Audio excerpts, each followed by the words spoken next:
embracing a westernized diet are critical targets for disease prevention. In Saint Kitts and Nevis, we have witnessed a similar shift in our environment and lifestyle. While advancements in transportation and technology represent progress, they have also come with some consequences. I remember hearing that once upon a time, people were being affected by obesity. Additionally, about 40% of our population suffers from high cholesterol, 25% from high blood pressure, and roughly 14% from diabetes. These lifestyle changes contribute to the high prevalence of NCDs and premature deaths, which in turn is reflected in our life expectancy, which is currently below the regional average of 72.2. I guess it's 73 now, according to Dr. Martin. So how do we tackle NCDs? How do we tackle this? To illustrate an effective approach for addressing non-communicable diseases, let's consider a metaphor. Imagine walking into your home to find the first floor flooded with 2 inches of water. As you walk around, you notice that the water is cascading downstairs. It's just coming from the upstairs, right there in the middle. Clearly, the water is originating from the upper level. So what would you do? How many of you would reach for a mop and a bucket to start cleaning up? Just show your hands. All right, I see a couple of fingers. When I posed this scenario to my wife, she humorously suggested that she would close the door and find a hotel instead. How many of you would try to find the source of the water and shut it off? All right, very good. In Saint Kitts, we say, lock off the pipe. Right? Go lock off the pipe. All right, it's still in me, right? Almost. Almost. While some practical folks might just opt to close the door and escape to the hotel, the wiser approach would involve addressing both the source of the problem and the cleanup. You see, it's far less costly to resolve the root cause of an issue than focus solely on its symptoms. We certainly have numerous options for managing NCDs. You know, we've got obesity drugs that cost $16,000 a year. So we help you lose weight, $16,000 per year. But many of them come with a hefty price, and you have to build healthcare infrastructure that is really costly to support this. Pharmaceutical companies offer treatments for obesity, high blood pressure, diabetes, high cholesterol, heart disease, you name it. We've got dialysis for kidney failure. However, these interventions can be prohibitively expensive. Ignoring the upstream causes of NCDs is akin to mopping up a flood without addressing its source. Addressing the root cause of NCDs is the only sustainable solution. I like to say it is really better for us to invest in the local farmer rather than investing in the foreign farmer.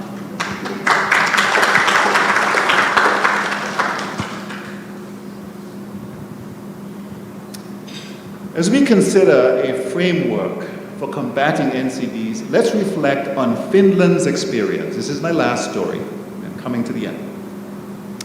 In the 1960s, Finnish men, the men in Finland, ages 35 to 64, had the highest death rates from heart disease in the world. To tackle this issue, Finnish public health leaders utilized available research to identify upstream factors contributing to these deaths. They aimed to lock off the pipe. At that time, they had knowledge about what caused heart disease deaths. They knew, for instance, that high salt and animal fat intake, coupled with low consumption of fruits and vegetables, would cause heart disease. They knew from studies of British doctors, some who smoked, some who didn't, that smoking contributed to cancer and heart disease. And they also knew from the Framingham study, Framingham started in 1948, that there was a direct link between the amount of salt you consume and elevated blood pressure. So the Finns recognized that a high-fat diet, high-salt diet, combined with cigarette smoking, created a toxic brew that led to heart attacks among their men. Their intervention involved sociocultural changes and policies aimed at reducing saturated fat, which increases cholesterol, salt intake for blood pressure, and smoking rates, with the goal of improving overall health and reducing heart disease. Their primary strategy focused on prevention, working upstream to lock off the source of the problem, and the initiatives included nutritional education through mass media campaigns, parties, who wouldn't enjoy having a party? Parties for long life, featuring healthy cooking, specialized training for healthcare professionals, for cooks that cook for large groups of people, and the general public, promoting policies, consumer policy, health policies, mobilizing the community. These efforts resulted, for example, in an 80% reduction in buttering bread. How many of you used to have butter on your bread? Growing up, you had to put some butter on the bread. Well, they were able to reduce that because that contributed to high cholesterol. And a 50% decrease in use of butter in cooking, for example. The outcome was a dramatic reduction in blood pressure. Now, I want you to pay attention. If you haven't looked at any of these graphs, look at this one. Look at what happened there. Dramatic reduction in cholesterol. Dramatic reduction in blood pressure.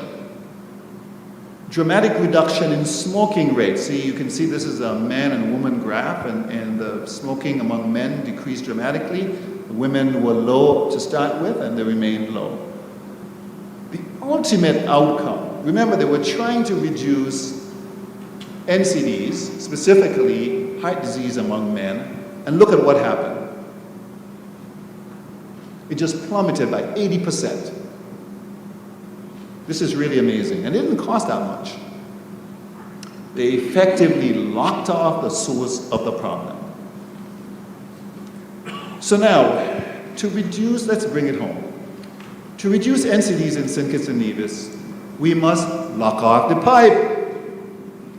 We need to address the environmental factors, such as physical inactivity and lifestyle choices, including diet, alcohol consumption, and tobacco use, that contribute to premature deaths of our citizens. This cannot be achieved by any single institution or individual working alone. It will require a diverse coalition of stakeholders.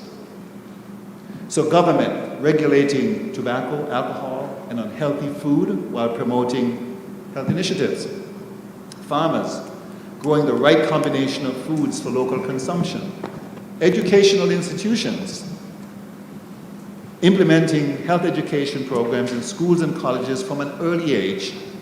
Private sector collaborating with food and beverage companies. We don't need any more swank in a bottle, right? Anybody know what swank is? All right. Collaborating, so it's a private sector, collaborating with food and beverage companies and fitness centers like gyms to promote healthy choices. Community organizations raising awareness and educating the public to support healthier lifestyle choices. Medical professionals developing treatment protocols and emphasizing preventive care. And individuals making conscious choices to stay active and avoid high sugar, high fat, and high salt foods, as well as tobacco and alcohol. Together, we can forge a healthier future for everyone in Saint Kitts and Nevis. Let's go lock off the pipe.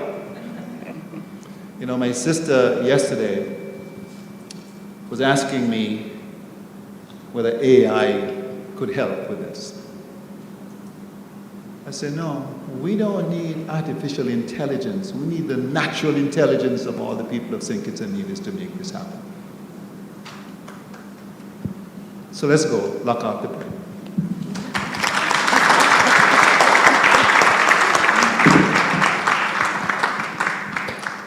There you have it, Dr. Melvin Blanchard and his recommendation for us to lock off the pipe in tackling the root causes of NCDs. And for me, I'm taking away this point. He said that we need to all hands on deck in doing so, and all of society, all of government approach in solving this big challenge. Thank you, Dr. Blanchard. At this time, we are going to be hearing from Mrs. Leanne Walters-Fleming. Her topic, the importance of actuarial science in developing and maintaining a national health insurance scheme. Mrs. Leanne Walters-Fleming.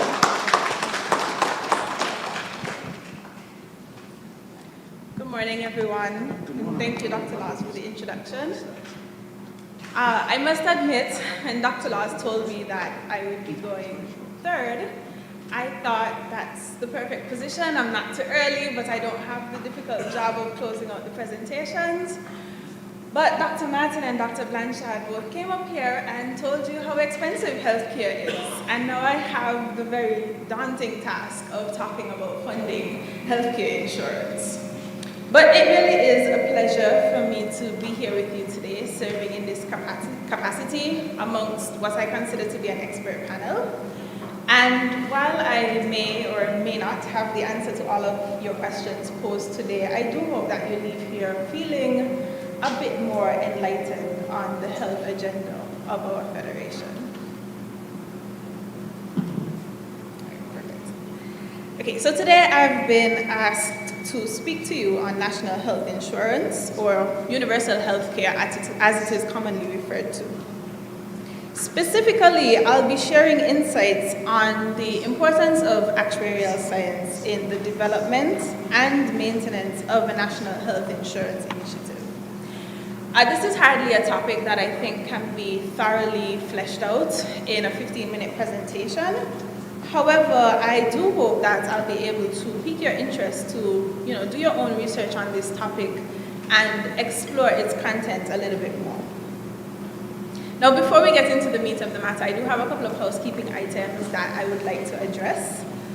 As stated in my bio on the Diaspora website, I am a recently credentialed ASA, or an associate with the Society of Actuaries. In keeping with the professional standards that have been outlined to us as actuaries by the SOA, I'd like to reiterate that my background is in life insurance, not health. At my level, many of the skills are transferable. However, I do think that it's still important to note this distinction so that you have an idea of the position from which my knowledge is being shared today. My goal is ultimately to share insights based on my understanding of and my exposure to the actuarial field, as well as my own research as it pertains to a national health insurance initiative. I say that to say most of what I will be sharing today on national health insurance, I came across in my own research as a concerned citizen of the Federation. And so this goes back to me saying, I hope to pique your interest to do your own research, because this really is a topic that impacts every single one of us. So with that being said, I'd like to give an overview of national health insurance or universal health care. You will hear me use the two terms interchangeably. According to the World Health Organization, universal health care means that all people have access to a full range of quality health services they need, when and where they need them, without financial hardship. Now, when they say full range of services, this may include preventative health measures, basic or specialty treatments, rehabilitative or palliative care. Essentially, for the medical needs of the population, there would be an established system in place to ensure that there is access to quality care without the citizens having to worry about the financial burden associated with that care. Now, when establishing the design of your national health insurance, there are at least 3 elements that need to be considered. And you're going to find this to be a recurring theme during my presentation today. Who is going to be covered, what services are going to be covered, and how much of the cost will be covered. These do not have to be all or nothing. The answer to these questions, they tend to exist on a sliding scale, and where we land on that scale is very much dependent on the needs of the country as well as the resources that the country has at hand. Most commonly, you will come across what is known as a single-payer healthcare system in which the government, rather than private insurers, pays for healthcare costs. As the name suggests, you have a single public body financing healthcare from a single fund. This is in contrast to, let's say, a multi-payer system where you have several organizations that may be public, may be private, carrying out this role for specific segments of the population. A clear illustration of this would be your typical private insurer market, where you have private insurers competing for different segments of the population. That is the system that we tend to be familiar with when we talk about health insurance. Well, who do private health insurers have on staff? Actuaries. Now, before I delve into the world of actuarial science, I'd like to recap the questions that we've brought out thus far. We said that we need to know the who, the what, and the how much. This also led us to the question of who are going to be our major players in a national health insurance system. Is it going to be a single payer, such as the government, or might we look to explore more of a multi-payer system? There's one more key element here that I simply cannot skip over when discussing whether it be private health insurance or a universal healthcare system, and that is the element of funding. A common misnomer that is often used when talking about national health insurance is to simply say free healthcare. The use of this terminology really undermines or minimizes one of the biggest questions that you have to address when seeking to initialize a national health insurance scheme. How is it going to be funded? Because the fact of the matter is that there's nothing really free about universal health care. Now, I'm going to leave you on that ledge for a second. I know it's not a great place to be, but we're going to switch gears and we're going to talk about the world of healthcare actuaries with the hopes that when we're done, we'll know how to go about tackling some of the questions that we've posed. Now, I won't take for granted that my audience is familiar with actuarial science. In fact, it's usually quite the opposite. Typically, the majority of a group in a room has not heard of actuarial science before. So I'm going to start from the basics. And in the interest of time, we'll build on it quite quickly so that we can tie it back into national health insurance. Okay, so simply put, actuaries, they manage risk. They are key players in the management of companies that deal with risk. So you're thinking social security boards, bank and investment firms, private consultancy firms, accounting firms, and of course, actuaries are prevalent in the insurance industry. Within the health insurance sector, a healthcare actuary will use data and statistics to estimate financial uncertainty and calculate the cost of health insurance premiums. Now, these premiums would typically be determined based on expected claims and administrative costs of the health plan, which are usually forecasted using company data or industry data.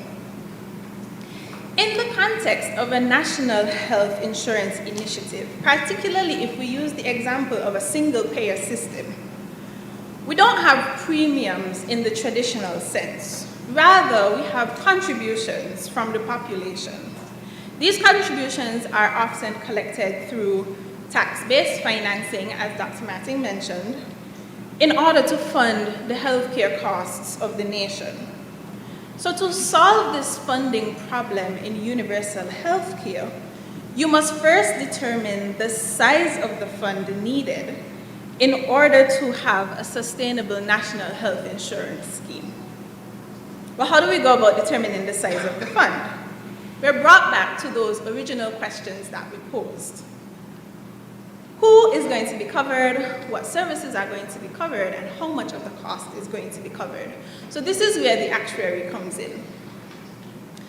While the decision on these three questions is ultimately up to lawmakers, the actuary can serve as important advisors on these matters by performing financial analysis and presenting the results to decision makers to help achieve the goal of a sustainable national health initiative.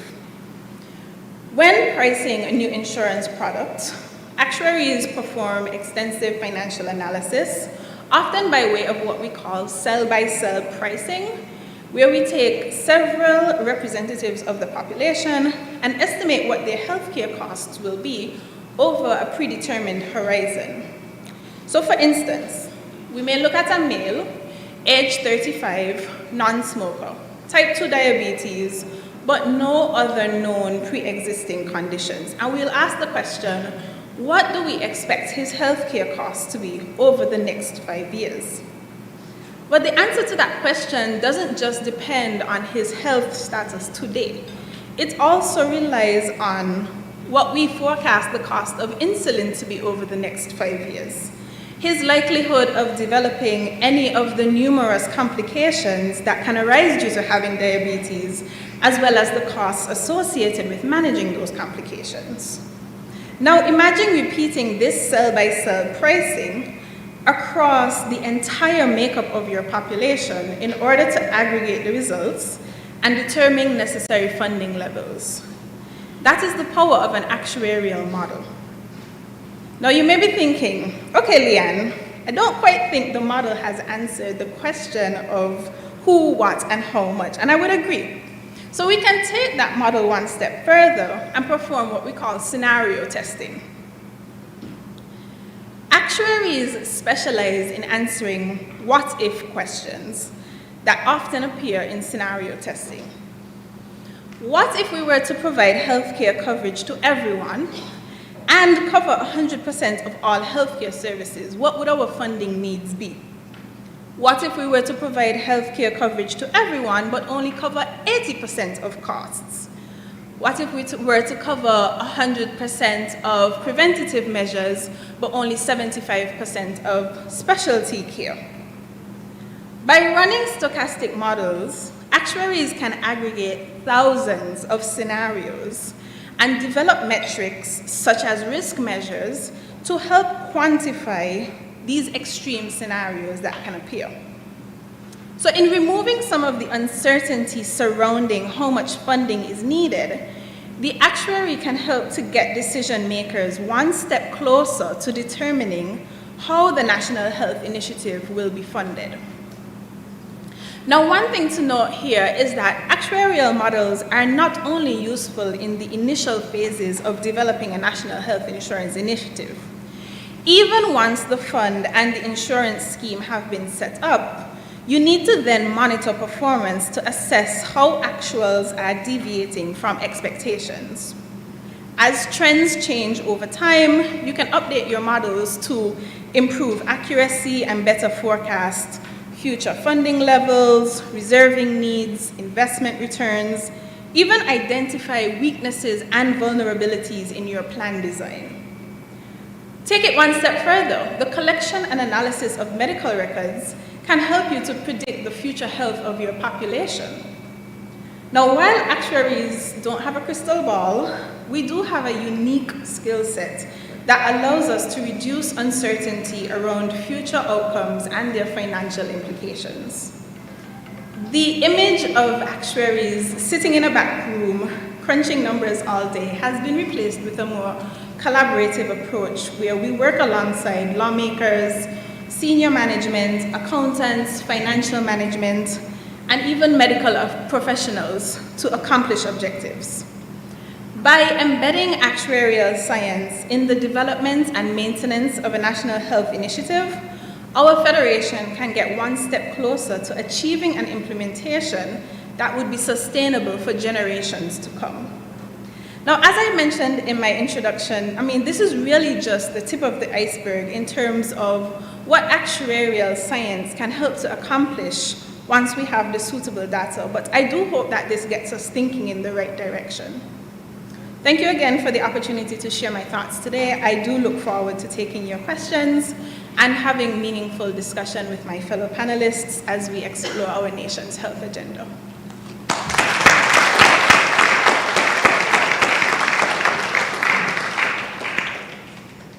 Thank you, Mrs. Leanne Walters-Fleming, for your very informative presentation. Hello?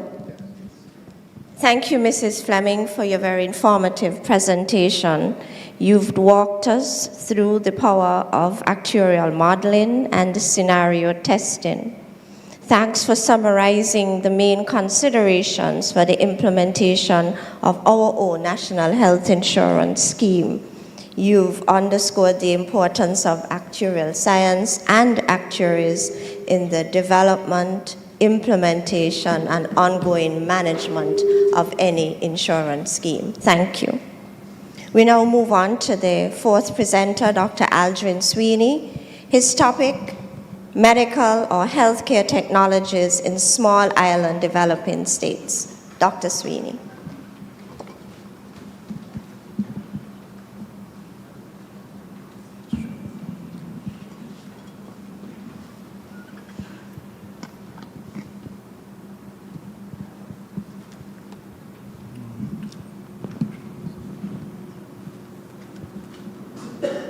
Good morning, everyone. Just want to make sure you're able to, you are seeing this. Okay. Let me begin by thanking the conference organizers for inviting me to be here today. I have a smile on my face. I've been wearing the smile for most of the morning. In the conversations I've had with a few people prior to the beginning of the session, I think I will regard myself as a true example of the diaspora. I was born in England to Montreal parents, and I think most people here are familiar with the close connection between Montreal and Saint Kitts. And I was welcomed to Saint Kitts yesterday by the gentleman who drove me from the airport to the hotel, and his words were, "Are we intertwined?" So I was very pleased to hear that. And having said that, I will now proceed with my presentation about medical/healthcare technologies in small island developing states. In fact, the three previous presenters, much of the content overlaps with the material that I prepared this morning. So we'll see how that generates some discussion. Right, Dr. Blanchard's presentation, I won't spend a great deal of time on these first 2 or 3 slides because they overlap extremely well with the previous presentation. But upon being asked to speak about medical/healthcare technologies in small island developing states, such as the Federation of Saint Kitts and Nevis, what came to my mind initially was making sure, let's look at the big picture first of all. And that big picture, that big issue, one of those huge issues is that of non-communicable diseases, as we all are aware. And I'll just point your attention to the quote in the red. I won't read it word for word, but it underscores some of the comments that we made before about the high prevalence of NCDs in small island developing states such as ours. One other background slide. Again, I won't read it. There's some context to this. So let me consult my notes about the context. So you'll see here some comments about arterial hypertension in the public primary care setting and diabetes. I took this from 2019, the data.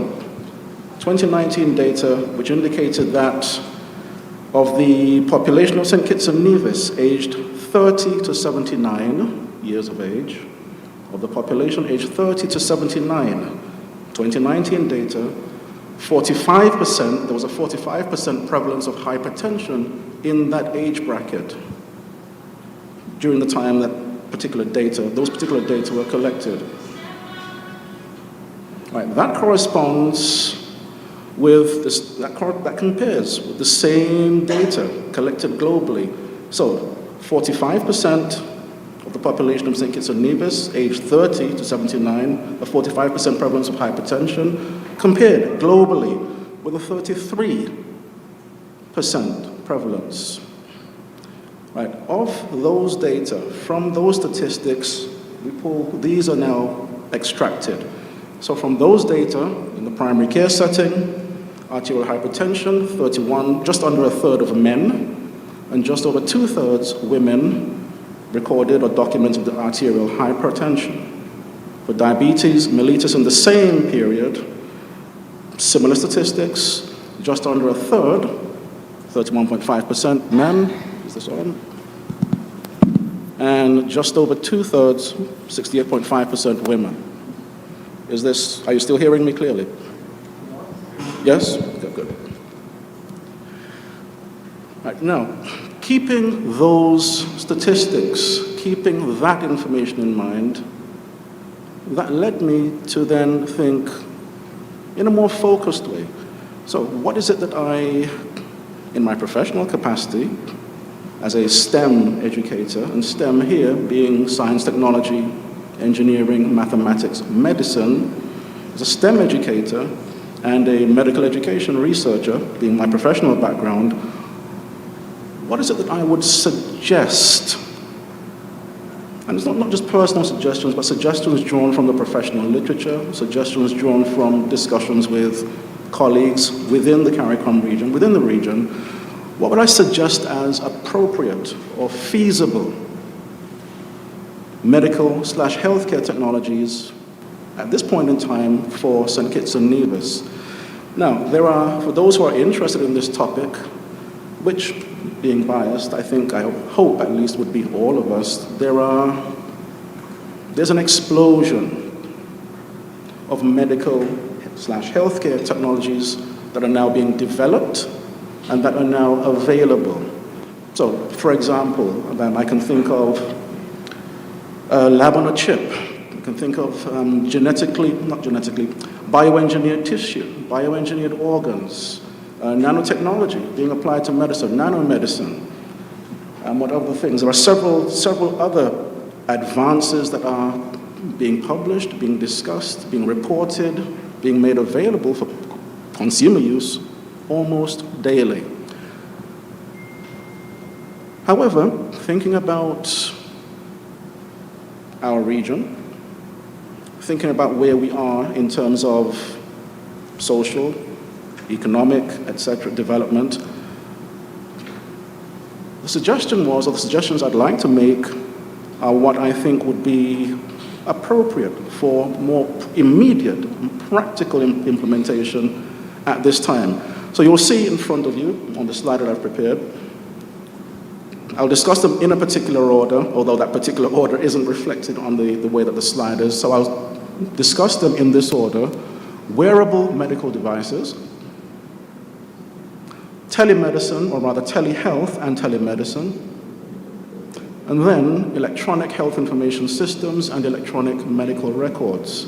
And as I mentioned those three examples, you might be recalling, at least I hope that you're recalling, comments that have been made by the three previous presenters that, in my view, and I'm going to explain in a moment, that touch on each of these.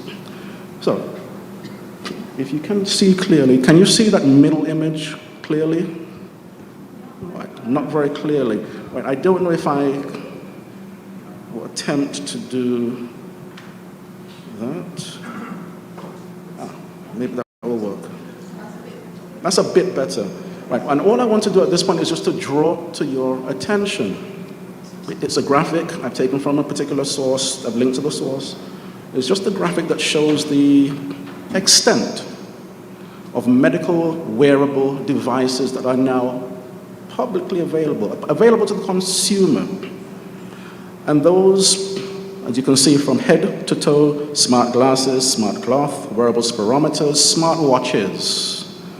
I think most of us will be familiar with, right, I don't think I'm supposed to call any commercial names, but some of the more well-known commercially available products which many members of the population, many people in the Caribbean now own one. Right, so wearable medical devices, why is that a suggestion? Let me come back here. Comment has been made about the expense of healthcare. Comment has been made about the extent of effort that will be needed to integrate different aspects of the healthcare system, right? Not just here in the Federation of Saint Kitts and Nevis, but throughout the region and of course globally. I'll end up asking a series of questions, so even though I'm phrasing these or couching these as suggestions, those suggestions will lead to questions that I think it would be beneficial for us to consider. So, wearable medical devices, let me just go forward. I may come back in a moment. That one might be difficult to see, but in the image to the left, simply a list of pros and cons. So, for example, some of the advantages I've mentioned just now. Relatively inexpensive. These are commercially available. They're available direct to the consumer. They may be useful for promoting behavioral changes. Right? And I will mention that in particular, and I will link it to the previous comment, the previous statistics, about just over a third of men and just over 2/3 of women. The data, Saint Kitts and Nevis, arterial hypertension, and diabetes mellitus. One of the possible explanations for that disparity, just under a third men, just over 2/3 women, that's quite a large disparity. And one of the reasons suggested for that disparity is that historically, traditionally, men have been more reluctant to seek health care. So that higher statistic of women being documented with those particular NCDs perhaps is as a result of women being more willing to seek medical attention and medical help earlier, with those conditions being recorded earlier and hopefully being addressed sooner. Right, let me move quickly to the second of those, and I'll go back just to show you the landscape. I'll move next to telehealth and telemedicine. Telehealth and telemedicine. Right, and as the name implies, tele, at a distance. There is now a growing movement. I've been familiar with it for the past 5 to 6 years, at least, with colleagues of mine in various places around the world. Those who are psychiatrists, those who are medical doctors or physicians, other professions who are now incorporating telemedicine or telehealth, or the provision of professional advice online. Might that be, it's a question, it's a genuine question for us to consider, might that be an appropriate approach for us to consider here in Saint Kitts and Nevis? So in light of the health agenda that is now being addressed, that is now being thought through and thought about in a very deliberate and careful way, could telehealth/telemedicine be one of the approaches to be adopted? Let me just draw your attention really quickly to this. Much has been mentioned about non-communicable diseases, which of course is a major scourge of our region. I'm sure that some, if not all of us, are familiar with the publication that came out last year from the World Health Organization, right, as a result of the Bridgetown Declaration last year. So non-communicable diseases and mental health.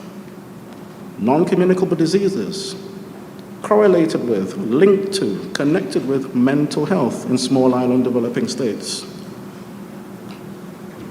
That, I was pleased to note in preparing for this conference overlaps very nicely with an announcement I saw from July earlier this year. The Mental Health Service System Enhancement Project has been launched here in Saint Kitts and Nevis. So clearly that's something that's being thought about, clearly that's something that's being addressed, and it reflects the trend regionally and worldwide to start looking at NCDs and mental health as dual topics or dual areas of concern.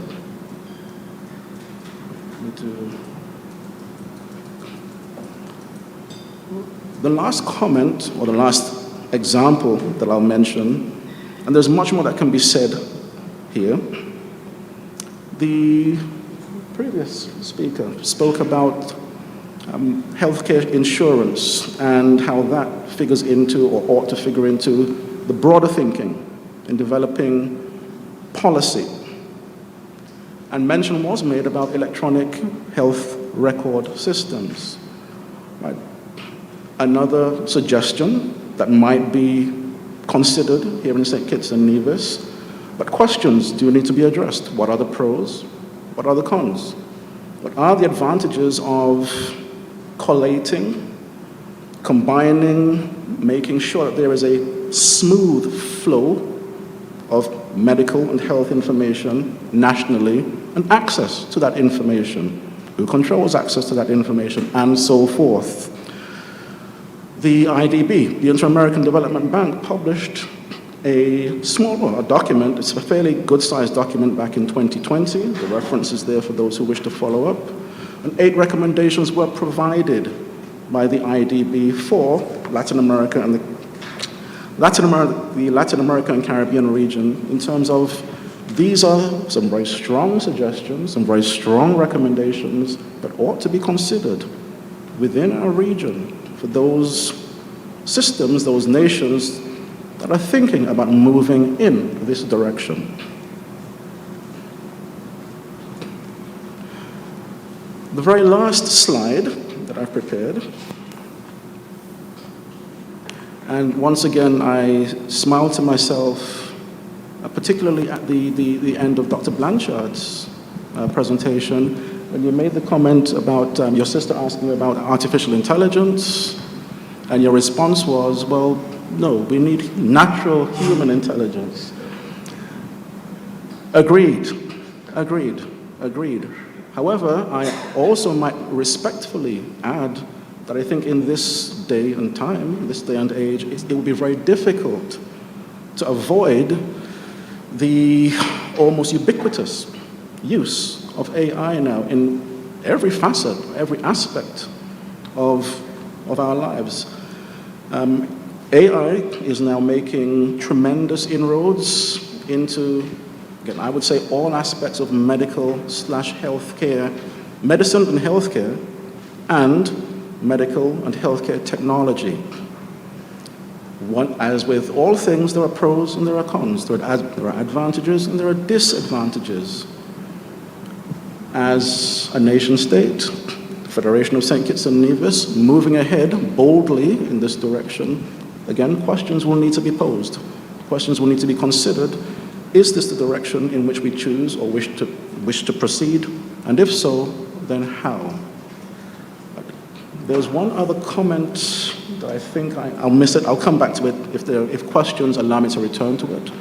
But I think at this point, I've now used my 15 minutes, probably more. I'm seeing a nod of agreement here. So at this point, let me thank you all for your attention. I've raised more questions than answers, but the point of this particular conference and those like it is to generate thought, is to generate questions so that we can come to some consensus and move forward toward the desired goals. Thank you all.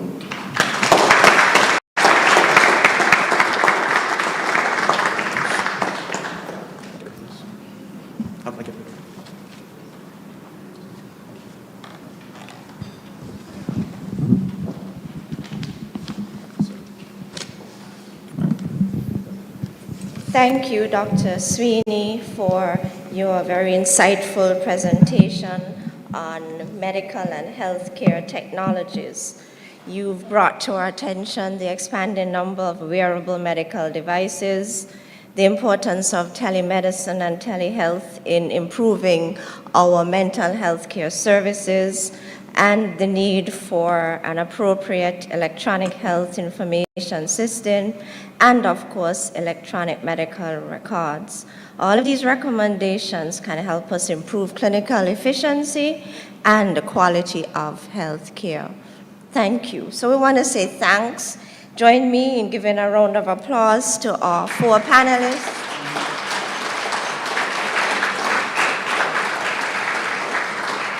It's time for questions. So I reach out to the audience. You've heard from the esteemed presenters. You must have questions. Any questions? Yes, you can go to the mic.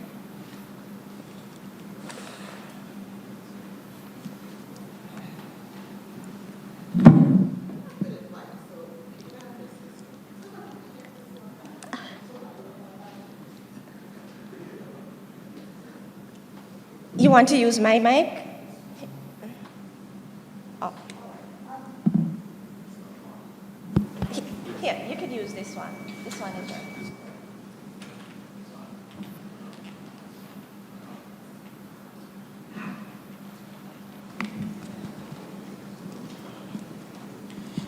It's been really intriguing and refreshing to hear all of the presentations that you gave. And being a native of Saint Kitts, I truly appreciate the depth of preparation and thought, the range of thought that you all gave in bringing this content to us. And before coming, I noticed what this conference, this particular session was about. And one of the things that has been troubling me, and I happened to mention it to Vaughn when we were at the Nevis, what should we call it, program on last evening. And what I'm trying to get at is it's ephemeral, so when you say it, it kind of fades away into dust, but it has a true and meaningful impact, and its outcome is even more powerful because it's medical, and we're dealing with life and death. And what it is this. In trying to find a way to express what I'm concerned about, I came up kind of with the following idea, that from where I stand, I think there needs to be an empathetic resurgence in the medical sphere, that one is needed. And maybe it can be accompanied by a self-regulating checklist, and that could include the following. That one, to remember either the Hippocratic Oath that you took, or the Nightingale Pledge. 2, to always remember to ask yourself, if you were the patient, what would you want in and from your treatment, despite age, economic status, race, religion, sexual gender, sexual orientation, so on and so forth. And 3rd, to always ask, what are the best practices for the treatment of this particular medical ailment? And always start with the most basic, direct, and simple approach, no matter what. That's a long way around to say that I think what we might be losing, as far as we have come technologically, is the basic, I forgot how you stated it, Dr. Martin, what the honorable heroes thought about in terms of access to care, it being ethical and it being fair. And I think that generation of doctors and nurses from the 50s, somehow they understood it, they embodied it, and they put it forth in their care. But now that we're much more technologically advanced, that's being lost. So it's as if something is clouding whether our judgment, our understanding, our ability. And my way of expressing it to you is the following. My mom passed away last year at the age of 103. And from where I stand, I think my mom would be alive today if the doctors that dealt with her did what I'm asking.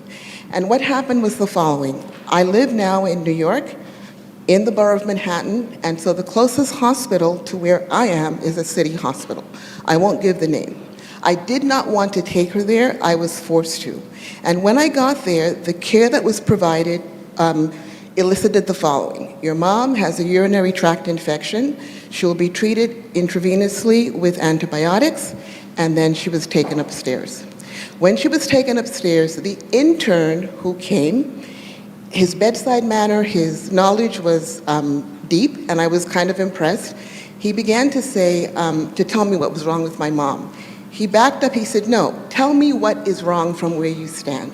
And I explained to him, and then he said, yes, all of that is going on, and your mom has the urinary tract infection, and this is what he said. It will be treated with antibiotics and an enema. And he explained how all of that was impacting on the colon. So fine, mom is there. The next morning, the attending comes, says nothing about the enema. I thought, I'm not a medical person. Maybe they think her age is advanced, it's too invasive. Long story short, she was there for 4 days. She was discharged. We're taking her up the stairs, and she goes, oh, my belly. The aide says, but Heather, mom should not be complaining about her tum. Next day, we had to take her to the hospital that I did want her to go to initially, where I knew the care would be much higher. And when we got to that hospital, what they found was that mom was impacted up to the wazoo. So my question is now, how is it that at one hospital, the intern apparently called it properly? The attending the next morning said nothing about the enema. I didn't push to ask because I thought I'm not the expert, they are. But at the hospital where I knew she would get the better care, and she did, that is what they found. So to me, what it's showing is that there's a gap that's being lost, because it means then either, and here's what was even more concerning to me, the first hospital is by dictate and mandate a teaching hospital. So now what was that intern being taught? If he called it properly, but the enema was not given. So whether groupthink got in, maybe they don't want to do that work, but something was missed. Because my mom now goes to the hospital, she's given the enema, and she perks up like a flower lacking water. They discharge her. We go home. We think, okay, fine, we'll just do what we normally do, she'll come back. A few days later, she complains, she begins to wilt, we take her in. They say we're gonna have her stay overnight and check everything. They checked everything out. My mom at 103 had nothing wrong with her. She had underlying conditions, but they were all under control. High blood pressure, under control. Heart condition, under control. She had a stent, had never had to go in for any cleaning of the stent or anything like that. The second night she was there, she complained of chest pain. They took her down, there was a blockage, they cleared it with blood thinner. Then they wanted to do the check of lower extremity, nothing there. So my point now is, what killed my mom? So in my estimation, it's that the urinary tract infection was not taken care of at the first place. So all those poisons now are in my mom's system. She's now an older person, the organs are old, domino effect, it goes down. Now, I'm not God, maybe that was his way of taking my mom and whatever, but how does someone who is that well-adjusted for her age be taken out by a urinary tract infection? So to me, it's showing that we're losing something in our haste to either go into technology or thinking that we're above it, but I think it's also the human connection that's being lost. There's some empathy that's gone that the previous generation fully understood, committed themselves to, and you saw it in the work that they produced. Now we have everybody leaving to go elsewhere to get health care. I understand, but to me the basic stuff should be able to be gotten here. And I think, as one of you said, yes, certain things cannot be done here because of scale of cost. So those things, yes, then we go abroad. But the fundamentals should be able to be done here. And I'm not just saying that Saint Kitts is an issue, it's global. So how, when we try to develop the policy that we're now working on, how could we get that piece to be a fundamental pillar? Because I think if it's not, no matter what we do, we're still going to be lost. So I know it's a long question, a long-winded whatever, but that's my statement. Okay, so... My name is Heather Kames. Okay, so thank you for sharing the pertinent details of your experience and highlighting the need for empathy, compassion.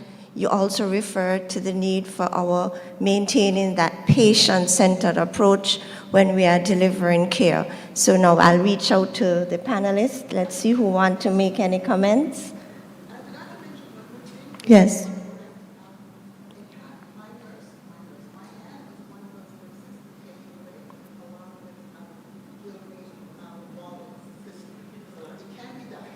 Okay, thank you. Dr. Blanchard?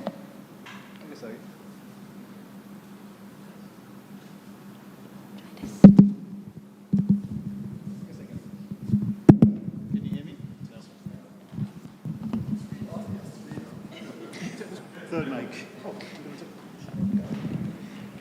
I guess I can make a brief comment here. My career in the U.S. has been in medical education, training the U.S. workforce and developing the workforce, training people to be role models for physicians who are in training. And one of the things that I emphasize is something called personomics. You've heard of genomics and metabolomics and all of those things, but personomics is about getting to know the person. First thing I do when I meet a patient is, unless they're crashing, if they're crashing, I'm going to try to resuscitate them. But if they're up talking, I want to get to know who they are as a person, not as a patient, not as a diabetic. And I never call people diabetics. I say this is a person, like a real human being with diabetes. So you get to know who they are, and you get to know what really matters to them. And that is what drives what we do. Because every 100-year-old patient doesn't want everything done. And so it's not the physician's role to say, this is what I'm going to do for you. It's sort of working together with a patient to figure out what really matters to them.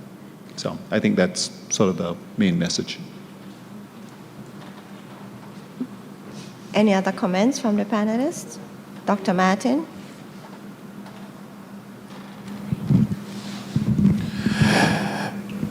The intervention from our friend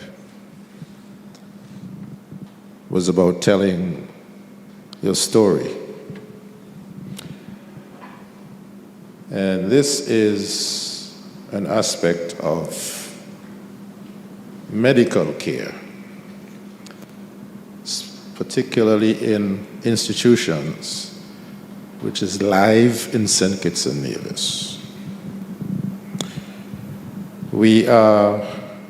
Our colleagues in the hospitals are under some pressure to do more or equal to Oshkosh, Wisconsin, with less.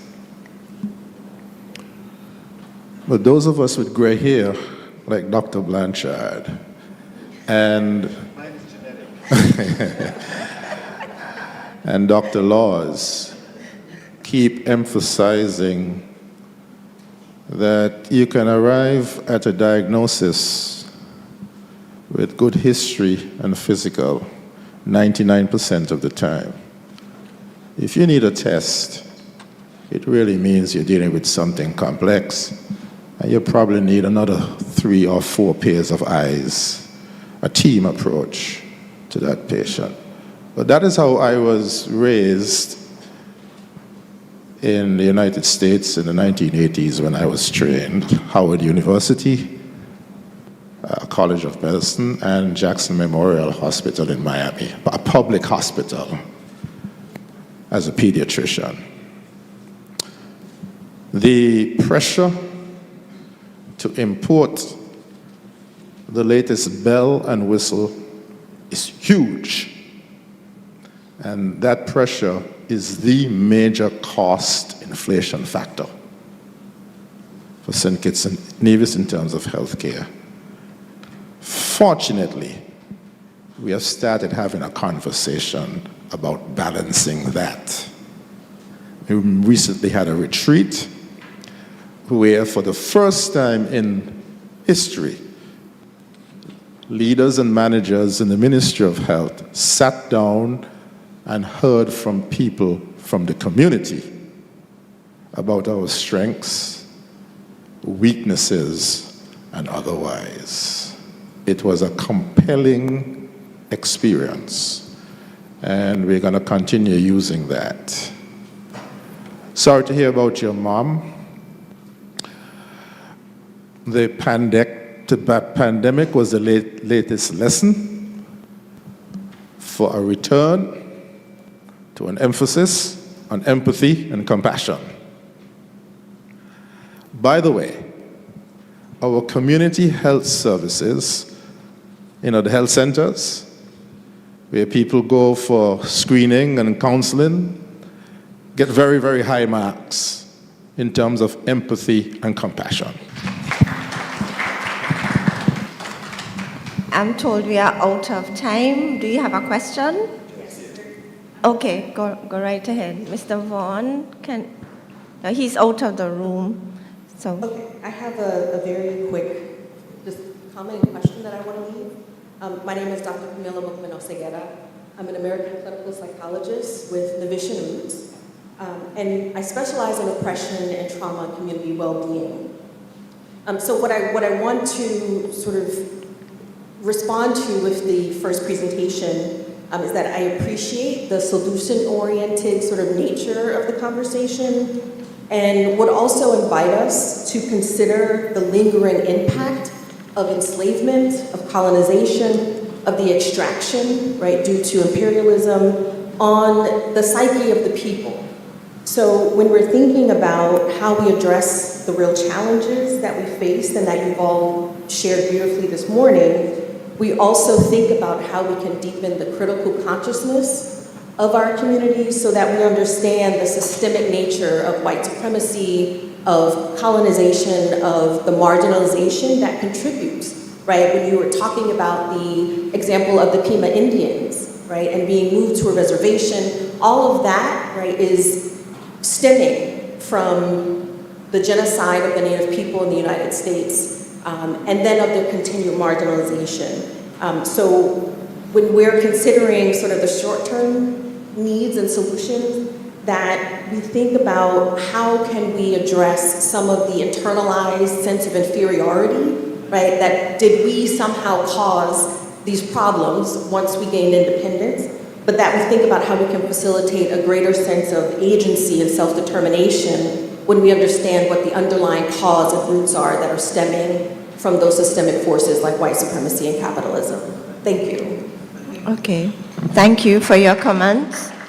Any comments from the panelists? Dr. Martin?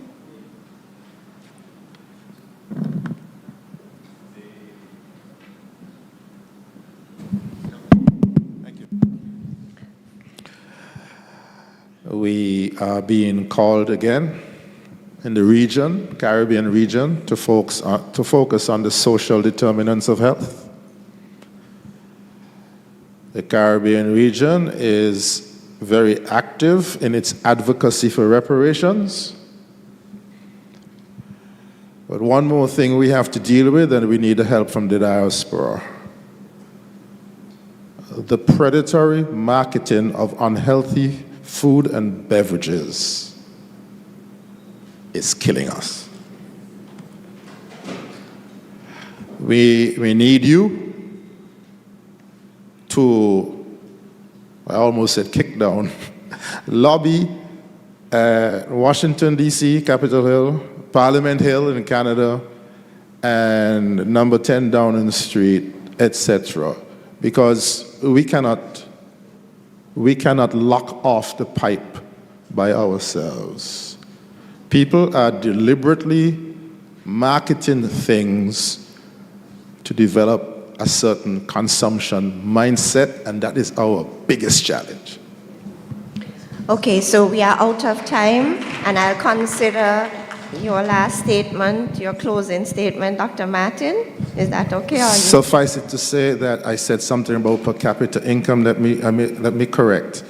Current per capita spending for health is about $1,200 US, not 24, $1,200 US, and we have to double that in order to meet all of the bells and whistles.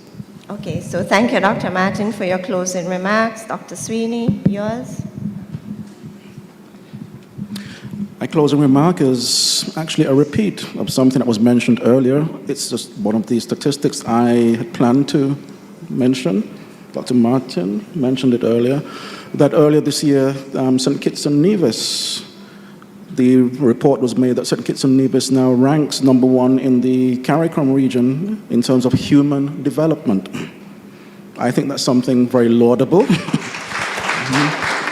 think something to be congratulated, and in terms of diasporic synergies, contributing to the development of the healthcare agenda, education and health have to work hand in hand, I think, to maintain this ranking in terms of human development. I'll stop there. All right. Thank you, Dr. Sweeney. Mrs. Leanne Walters-Fleming. Yes, thank you. As I've mentioned before, the National Health Insurance Initiative, I know it's been on the table for quite some time. It's not something that's going to happen overnight, and it's really not something, in my opinion, that the Federation will accomplish on its own, quite frankly. We are going to have to rely on support from the diaspora, particularly in providing that human resource, that talent, to help us accomplish this goal. And it's something that I really look forward to seeing happen in the coming years, hopefully. Thank you, Leanne. Dr. Blanchard. I think we've established that non-communicable diseases is a huge problem here. It affects the individual, the family, and it will affect the entire country and sustainability of our economic structure. The way to address this, I hope you're convinced, is through prevention. If we're able to do this, we will improve productivity, we will improve quality of life, we're going to increase sustainability of our economy. The thing is that we can't do this alone. One person can't do it.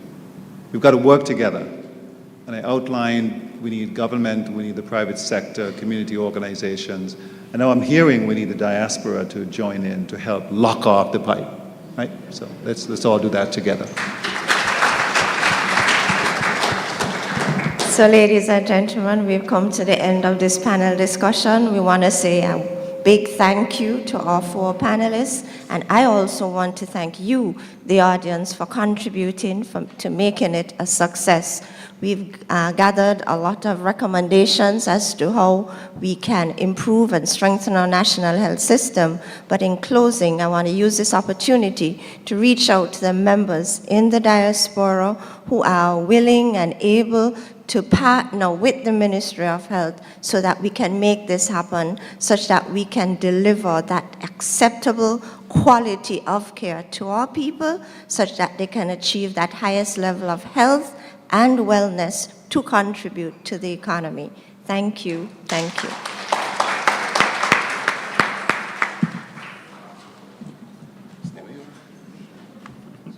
Stay where you are. Let us put our hands together once again, and it was a most informative panel, and my guest who I was holding off for has arrived, the Honorable Prime Minister, Minister of Health. Let us put our hands together for him, and Mrs. Drew. I think that, as I said at the beginning, the technology is very important. So I want us to whip out our phones, and hopefully we have already put in the Wi-Fi into our phones. Let's do that quickly, because I want to do, in 2 minutes, I want to conduct a survey. And so I want us to go to menti.com, menti.com, on our phones. And I want us to take a survey that we'll be doing now. 4 short questions that are based on the panel that we just would have heard from. menti.com, and the code we put in is 1993-2934. 1993-2934. And once you've put that in, have we all gotten there? So we go to menti.com and it will ask you for a code at the top. And the code we are going to put in is, oh, people have already begun to move in. And so our first question is asked, in what order should the government rank fulfilling the health issues that were raised? So over the next 3 years, the government, because we are making this session, this Diaspora conference, a 3-year event. So by now in the next 3 years, how would you like to see the government prioritize this work of the 4 issues we have raised? So if there's any one you want them to deal with now, which one of the 4 would be in the specific order? And it's being shown here on the center screen. And hoping that you have already answered that question, we go to question number 2. What form of non-communicable disease intervention are you interested in participating in with the government?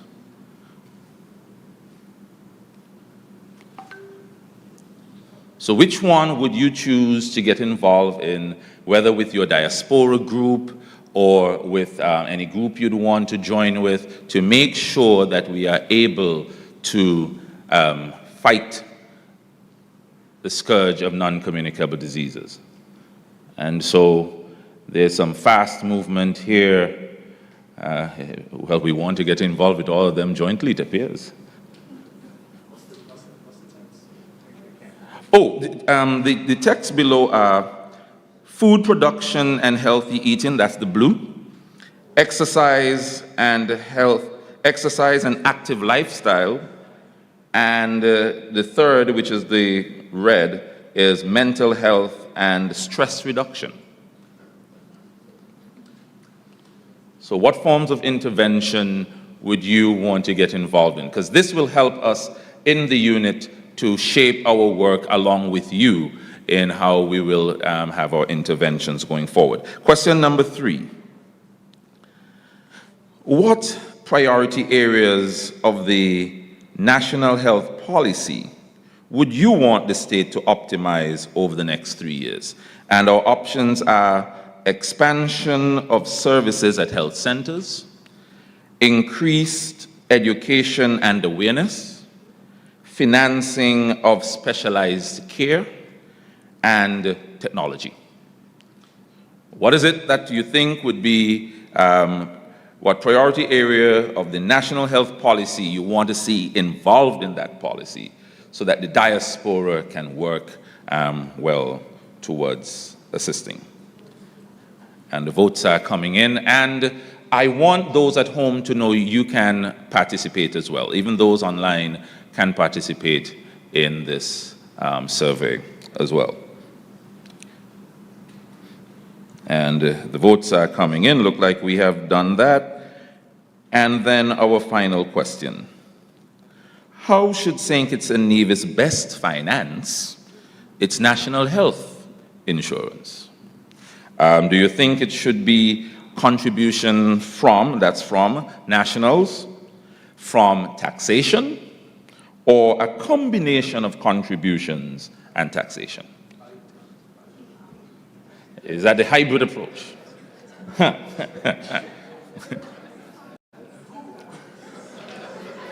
Just saying. And with that, thank you very much for participating in our poll. I have the honor of asking the Honorable Prime Minister to distribute our tokens of thanks to the panelists, and then we will repair for lunch, where the Honorable Prime Minister will address us at lunch. So, Honorable Prime Minister, thank you.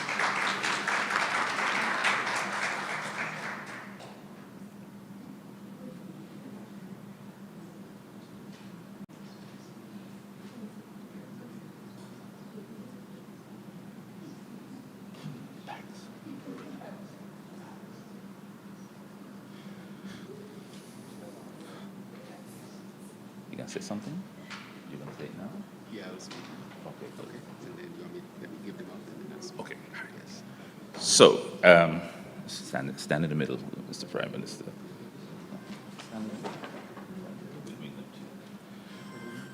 First, to our most able moderator, Dr. Hazel Laws, thank you very much for working and bringing this panel together.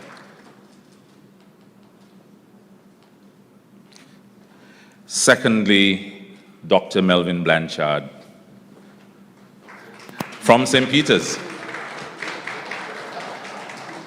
And I was told yesterday I cannot say St. Peters, I need to say the great state of St. Peters. Next, Leanne Walters Fleming. Thank you very much. Your actuarial advice will be well taken. Thank you very much. Dr. Aldrin Sweeney on medical technology. Thank you very much, sir. And if I've forgotten anyone, let me know. Oh, my good friend, Dr. Patrick Martin. Thank you very much.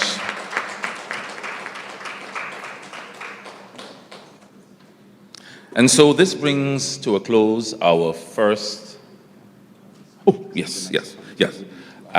So I turn over the mic to the Honorable Prime Minister for brief comments, and then we prepare for lunch.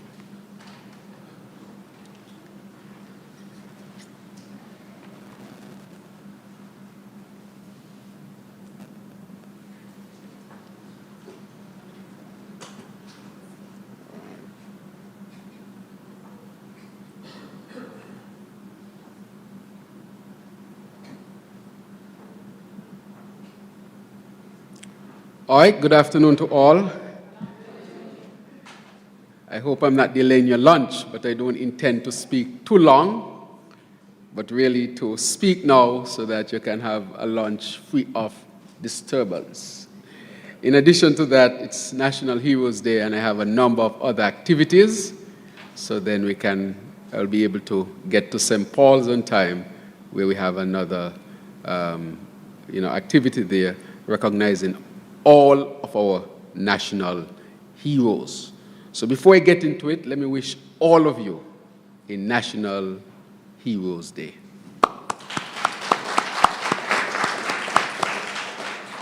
And let us remember all of our recognized heroes and all of our unsung heroes as well on this auspicious occasion. I want to really thank both ambassadors, Her Excellency Walwyn and His Excellency Vaughan, for the tremendous work that they have been doing in reaching out to you, our people in the diaspora. Part of what I said to them is that I don't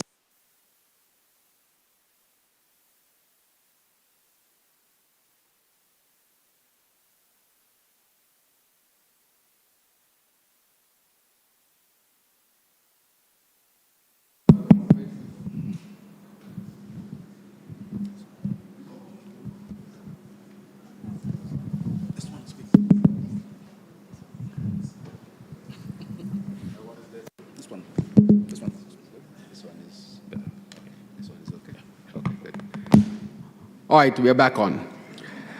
And as I said to them, I don't see a difference between our people living in the diaspora and our people here. I said to them that our people should not be only contacted by any political organization only when it's election time. And the reason why I said that is that while I was living in the United States, I observed something very keenly. So many other countries harness the resources of their nationals, especially those living in North America, where I was.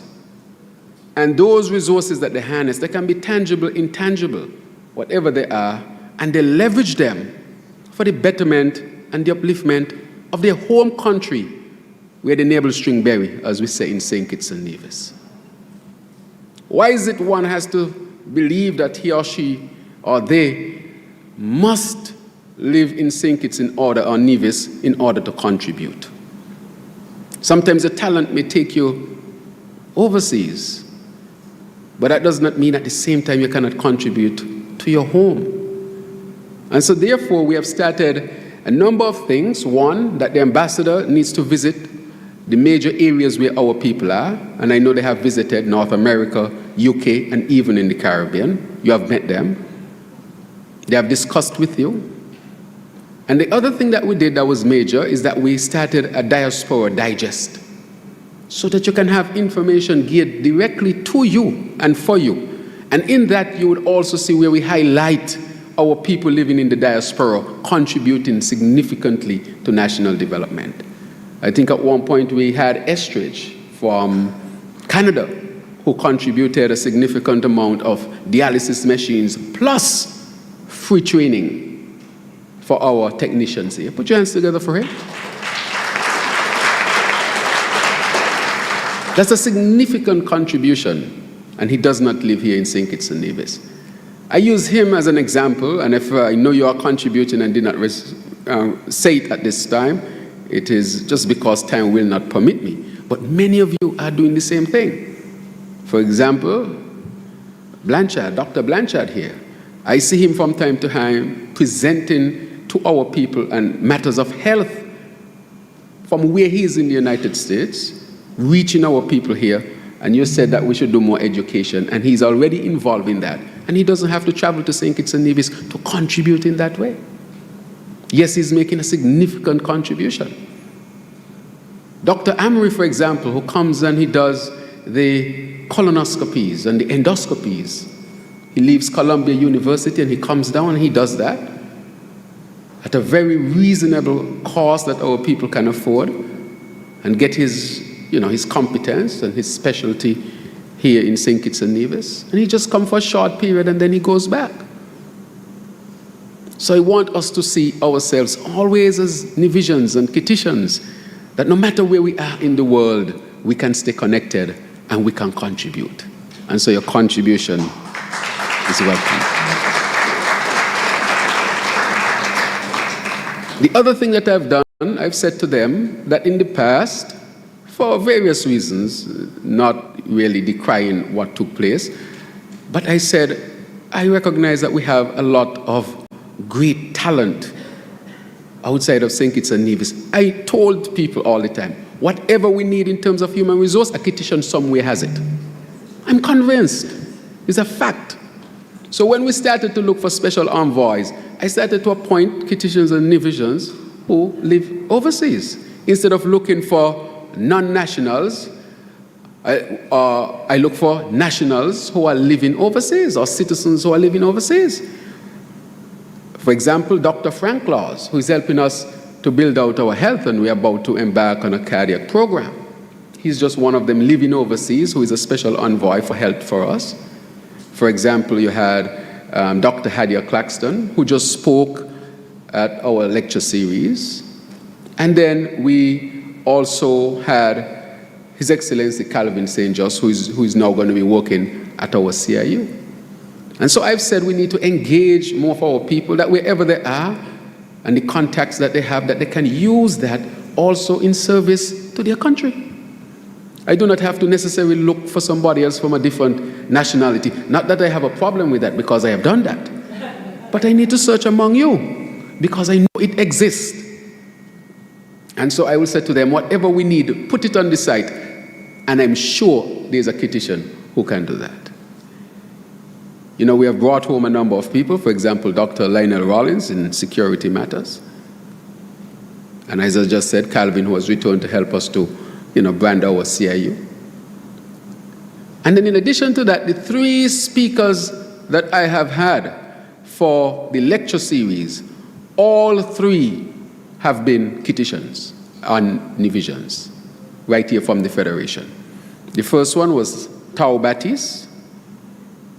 The second one was Psyche Southwell, and she's here, I see her here. And the third one was Hadia Claxton. I have not had a non-national yet speak at the Independence Lecture Series. Because I said to them, I'm sure if I look hard enough, I'll find a Kittitian who can deliver because they are as qualified. So why not let our people know who we have in this world today so that all of us can recognize how great we are as a people. And all those things were to just say to you that let us continue to be closer together. Let us continue to develop the relationship. The last thing I'll say on this before I mention a few things on healthcare and move on in the next 5 minutes is that one group in the US has mastered it. And you know which group is that? How to leverage inside the US to benefit their home country. And you know which group is that? Which group is that? Which one? Israelis? Jamaicans in the Caribbean. The Jamaicans have done that, and the Israelis have done that as well. Think about it. And so you can do it as well. So wherever you go in this space, I want you to tell them, I'm from Saint Kitts. Tell them that. And then you ask them, so how can we do something for Saint Kitts together? Ask them that. Because I see everybody else does it. And we can do it too. I know we have people in some of the top places in the US. I know we have that. In some of the top companies. And therefore, we appreciate that which you can do for your home country, even though you're away. So some people used to feel guilty that they had to go overseas to build a life and feel like they're not contributing. There's no need to feel that way. I can be over here and I can contribute over there. As far as you're concerned, it is one space. And therefore, that is the objective. And a number of things on healthcare, just to move on quickly, is that, as you know, healthcare is a challenge for all of us in the Caribbean and in Saint Kitts and Nevis, especially when it comes to resources. But just to let you know a number of things, because sometimes if you look at some media, you might think everything is doom and gloom. But let me give you some good news today. Do you know that Saint Kitts is possibly the only country on earth in 2023 that did not have a child who died between the ages of 1 and 4? Are you aware of that?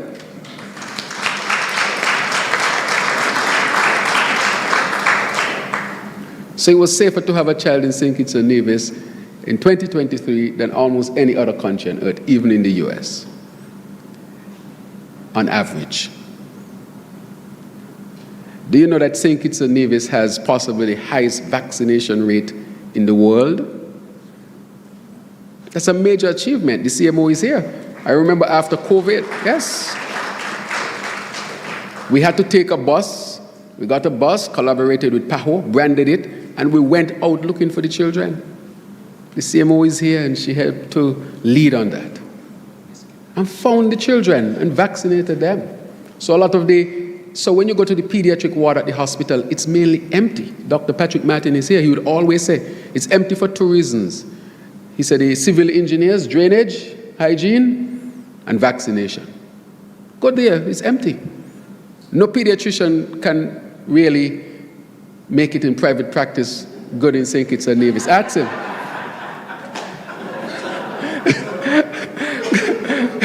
Got the children are taken care of. All they get most of the times is, stuff that the general practitioner can take care of. Now and then you get a complicated one.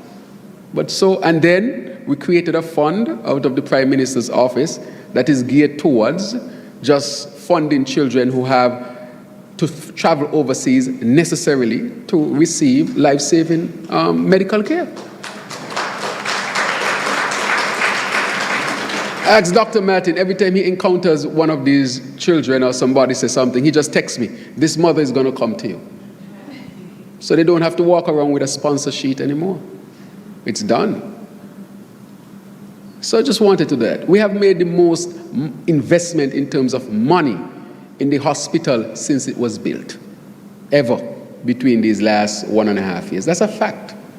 We have the most specialists at any one time, ever, in the JNF hospital. Ever. We have invested in the infrastructure because the hospital was leaking for a long time. And we invested to stop the leak in collaboration with Taiwan. Taiwan, our great partner. We brought new anesthesiology machine. We brought back Dr. Ward from Anguilla to work for us. So all of these are the things that we did in order to improve the healthcare. Right now, we have a CT scan to be installed, a 125 slice, which we are working on. We're going to install it. It's already here. And I want to thank Dr. Frank Laws in helping us to get it from, I think it was Philips, for a significant reduced price. And in addition to that, he also arranged for the technicians to be trained. They are trained and just waiting for the machine, which will be implemented in about 2 weeks. And that machine can also detect heart disease, ischemic heart disease, for the first time. We have also embarked on an MRI machine. The MRI building is being constructed right now. And as soon as it's done, we're going to install the MRI machine. And for the first time, we'll have MRI owned by the government. First time ever. And then in addition to all of that which we are doing, in terms of the investments, we are now going to build a brand new hospital. Now, the question becomes, why a new hospital? Because most of you live in the United States and climate change is not hitting you as much as it's hitting us here. Our hospital presently would have trouble surviving one of these major hurricanes. And so it's a proactive move. People don't, you see, if it is not an emergency, people can't comprehend. But if we were to be hit by a Cat 5 this year or next year, it's going to happen at some point because that's the prediction. Let's continue to pray though. And the hospital were to be destroyed as it is in the Grenadine Islands. Then people are going to ask, so why is it you all knew that the Cat 5 was coming and you didn't get an institution, the hospital that would be able to survive climate change? That question would be a hard question for me to answer. Then, after you see your people with a hospital without roof and they're struggling to get basic medical care. That will be, in my estimation, thank you, that will be, in my estimation, a real travesty, not only because of climate change, but it would also be a man-made travesty, because we are warned and we have time to act. Why not act? St. Vincent was warned, the Grenadines were warned, all of us are warned, but they just did not have enough time to respond. And therefore, I think we should use the time and respond. So that is the deep rationale for the new hospital, a hospital that can resist the scourge of climate change. So I believe if one institution should be standing after a serious hurricane, it should be a hospital. When I went to the Grenadines with the Prime Minister there, well, the two Prime Ministers, and you see the hospital roofs are totally destroyed. I asked, where are the patients? Oh, they're gone to the mainland. We don't have any mainland to send anybody. They just said they just pack up the patients over there and send them to the mainland. We have no mainland. So we have to be very proactive. So sometimes when you are proactive, it's hard to sell. For example, the doctors know if you have a patient with high blood pressure and they have no secondary complications, it's hard to get them to take medications every day. Because they're going to say, why I need medication and nothing wrong with me? Some of them in Saint Kitts and Nevis will tell you that. But the minute one of them suffers a heart attack or stroke, they will be checking the clock to see if they take the medication on time or not. They'll be watching the clock to see when the time comes. Because then they have some subjective symptoms, or they have now a catastrophe in the hand that they want to fix. But we are not going to wait for a catastrophe to fix it. So it's a hard decision when you're in an emergency, but it's the right one. So I finally want to say, as it's now 1:45, that was my time to end, that I'm happy to have you home. I'm happy that you're interested in helping, irrespective of which political party will be in office. I will say, this is your country. And as it is your country, I encourage you to continue to contribute. And if you're not contributing yet, there are avenues to contribute. Whatever your niche is, just say to yourself, I too will contribute to Saint Kitts and Nevis. If all you do is what you do in your small space, trust me, what you consider small can make a big difference for us here in this beautiful federation. I want to thank all of you again. Happy National Heroes Day and happy Independence when it is, and continue to enjoy the conference. May God bless all of you.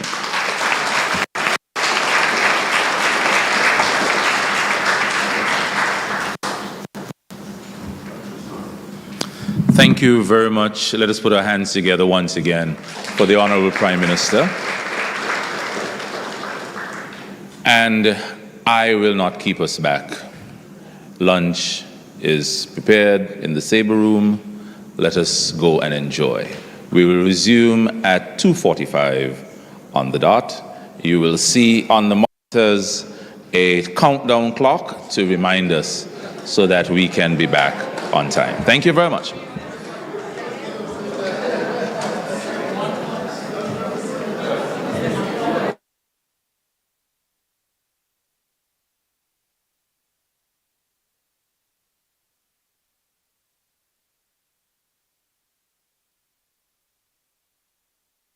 Okay, sorry about that. 1:45.